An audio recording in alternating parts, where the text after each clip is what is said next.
Is everybody ready? You need some milk with that chai coffee? No? All right, I guess we'll start. So, morning everyone. Morning. So on the way here, people like, you want to join the group? We go like, what group? Like, Green Lives Matter. So do they buy t-shirts? You know? Well, people that you can't really help, what's the point, right? I think in our lives, in our profession, our job, our positions, we have quite a few people that we can't help. And I believe the whole conversation that we have here with a lot of people here in this group and the other one across, it's all about life. I mentioned that the other day. So, you know, we deliver certain peace of mind, comfort. And when it comes to client retention and repeated business that we have, I think it's crucial and it's very important that we all understand that we have to do everything possible to keep all our clients happy. Not always possible, but on our end, we have to try to make it happen and make everything, you know, smoothed out, and of course, have a continuous plan that we roll out before things happen. There are different types of clients that can be upset for whatever reason, and I'm sure with your experiences as just regular people, we all go to different types of businesses, services, and we all experience different type of customer service. Unfortunately, as we know it, as we remember, the customer service that we used to have ages ago, it's kind of changing, and maybe in some places it's even gone. We should be the opposite. How do you beat your competitors? Competition can offer money, they can offer different types of plans, but what if we all offer absolutely unbelievable customer service?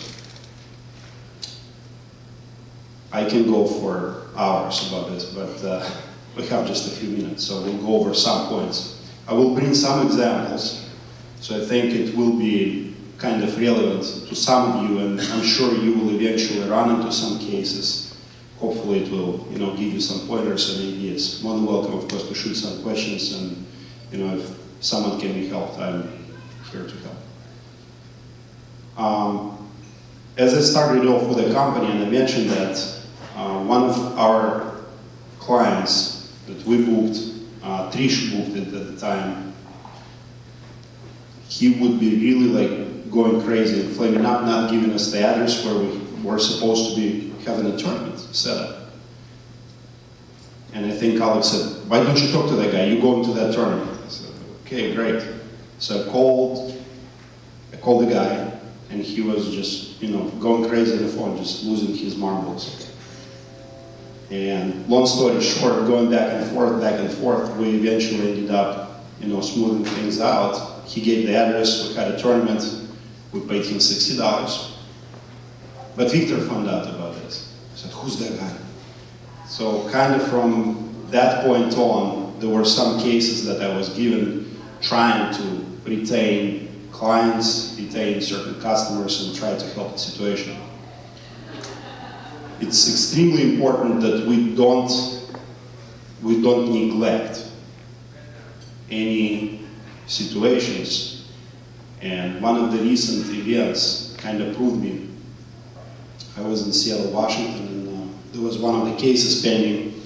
I made a phone call and ended up getting one of the event directors speaking with another event director, and she made a phone call, and she asked me, she said, why did it take 2 years to hear back from the company and speak the way you're speaking with me right now, just to understand that you guys care? And even I was a little bit, at the moment when I kind of lost it, I was like, wow. Certain events take place, and we have to sometimes go on and move on, but we always have to come back and try to resolve the situation that's there, right there on the spot. Just like we have a customer right in front of us, when salespeople working at the event and there's a problem, so they can try to take the situation under control and resolve what kind of problem, whatever it is, right there on the spot. So as bookies, we have to try to resolve the situation right there on the spot when they call us. It would be great if we would have some type of policies. It's kind of interesting that Fine Designs, with all the things that we've done and gone through, we never really had some type of policy that would help bookies to have some type of contingency plan. So if this happens, I'll give you 20 t-shirts. If that happens, I'll give you sign-up bonus or penalty of some sort. I'm sure that regional directors would do just about anything to keep the client, right? Probably same in your area, right? Like I know Alex and Luba from start, from day one, they were trying to do just about anything to keep the business. Money, bonuses, some type of penalties, whatever that is assigned, should be discussed. And of course, you know, all the bookies can go back to the regional directors and they can speak and say, look, here's the situation, we made a mistake, we need to try to save the business. Problem, whenever we lose a client, is not that we just lost that client for 1 year. We have to remember that lost business 1 year or one time can actually lead to a number of following kind of like chain reaction effects that would pretty much lead to a number of years.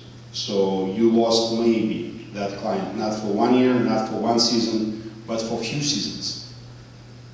And if company else, Northwest Designs, Team IP, etc., I'm sure you guys have a list of competitors. If they acquire that account and do the good job, we can lose that client for a few years. So it's not just, you know, like with these clients, $20,000. We already lost 60. Now it's going to take really long time and effort to bring these guys back on board. So whatever was supposed to be done when certain problems occurred, it was not done. So we have to take steps. As bookies, speak with regional directors, say, look, here's what's going on. And of course, we all wish that would not happen, but it does happen.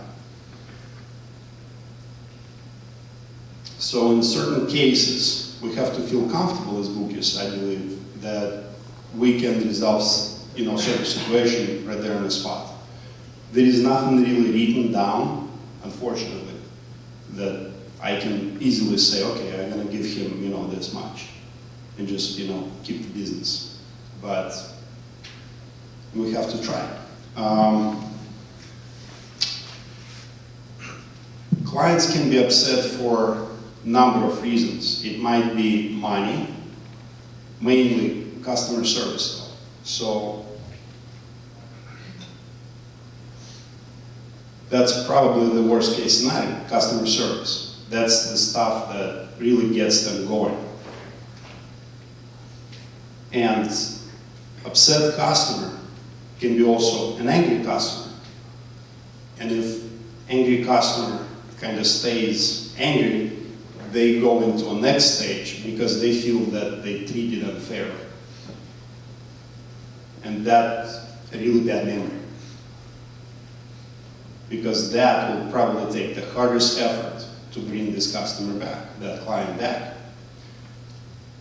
Upset person, upset customer, upset client will speak with about 12 other people that they know. Not all of them will not work with us, but many of them will take that as a note. About 7 people will hear that situation was resolved, so client, customer will speak with about 7. And it will lead to retained business. That will also give a feeling that we care. 1, that we're capable of fixing our own problems too. Of course, you cannot take too many strikes, because you will strike out. But still, you can take certain steps not to repeat that. And of course, that client should be kind of like noted as the one that needs extra care. Mary, what was the word? How did you call that? Nourished? What did you say? Nurtured. Here you go. That's correct. They say that in hospitality industry, that people will remember you for solving a problem than having a seamless experience from start to end. And that's true. I mean, just imagine yourself, airline companies, why were they giving away hotel rooms, etc., etc.? Not necessarily because they really care that much about you. You don't have other airline company to fly. But still, it kind of comes from the previous years. Many companies have different types of approaches to make it up to you. We should have it as well.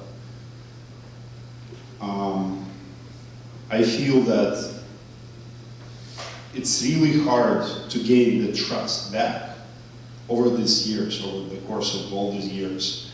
I feel that it's really hard to get the trust back.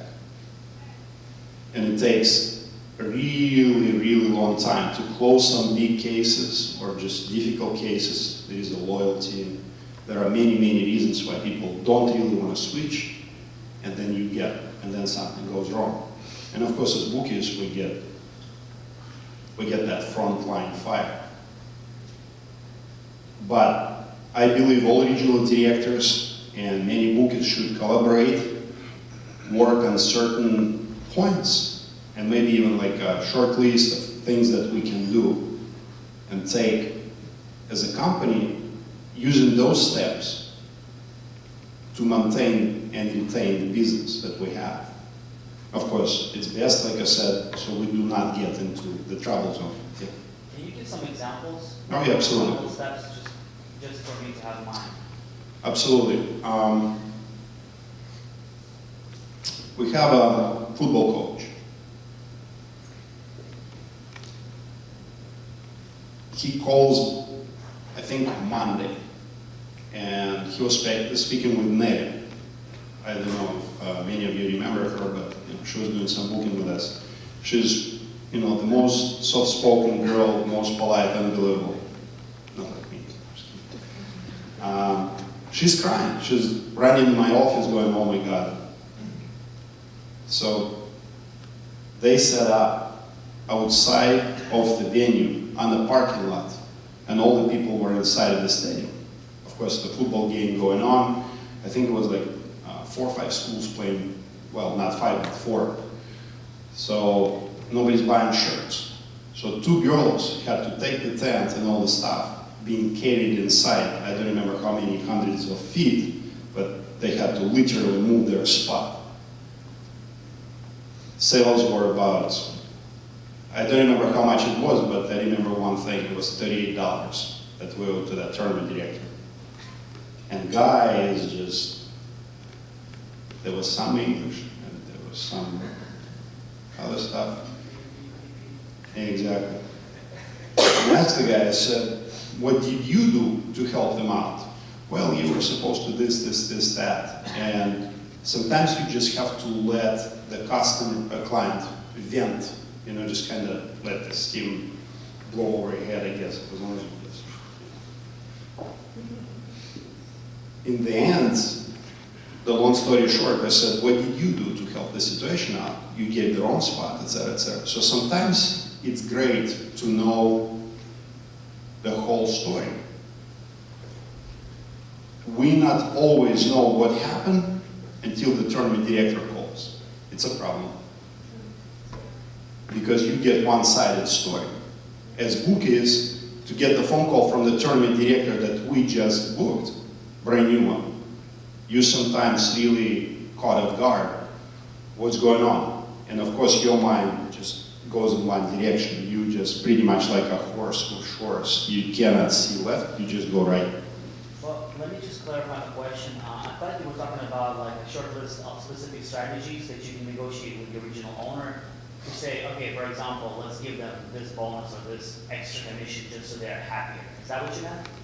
That's correct, but it has to be done on case-by-case basis. Yeah. Because you have to really see what's the potential business that you get from that client. What's your relationship? What needs to be done in certain situations? Many things are actually beyond money, beyond some type of t-shirts. Once they get really upset and you don't cater to them, you don't really attend, you don't speak with them on time. And again, like I said, it's really helpful when you know two sides of the story. Really helpful. It's almost like you prepared, you have a shield and a sword as well. Not just walking in on a guy that has it all in. So I feel that regional directors, knowing that there was a problem at the event, they must right away to get back to that, booking agent, whoever booked the event. So there is less gambling since we're bookies. Anyway, so there should be less of unprepared conversations with clients that are really upset. And then that part starts. So whenever you feel comfortable that this is a good business to retain, you take an approach. Again, it would be great if I could make that decision myself right off the bat, and in most cases I can. I don't know about other offices, but again, I know that I can give certain benefit, some kind of gift, some kind of recovery fee, whatever. And it's sometimes better to pay that on the spot, showing them that we really care, that we don't want to lose their business. It really puts the lead, really covers the situation in most cases. In some cases, I felt that the second person involved in the conversation, usually the regional director, is extremely helpful. I called with a few booking agents being on the phone and just saying, I'm a national marketing director, I'm helping right now to resolve the situation, and just took over the conversation. That helped a great deal, because the booking agent's still like a good guy, and I'm a guy else trying to resolve the situation. I felt that helped a great deal. We retained probably 99% of those cases. So whenever there is a problem and somebody else of a higher command comes in, the regional director, anybody else, you can say, I'm a shop manager. Will they call and check? Probably not. I guess it's a nice tactic, but you should be able and capable to resolve the situation right there on the spot. So you should have just enough authority to give some type of coverage to that situation. There are some really important clients that we have, and they're all important because it's the territory that we have, that whenever you book the event, it's the piece of the region, it's a piece of the pie that you get from other companies. So it's basically a market share that once we lose, will lead to another events to go with it. Booking certain events not always as profitable, but it's very important for the company because it will lead to other events being booked in that region, because it creates that kind of important flow of other companies, other clubs, other organizations hearing about this, and of course they will stick with the crowd. And it's a small world, doesn't matter what sport you take. They all talk together, especially within a state, within a region, they all know each other. So you lose that guy, the other one's going to hear about this. You say that guy, most likely the other one's going to hear about this. So it's extremely important to keep the market share. And sometimes it's not a really big club, but what if they're hosting a state event next year? You just said, $2,000 event. 20 t-shirts we forgot to bring for the staff. It's okay, they'll survive. They'll get upset over that, and company else will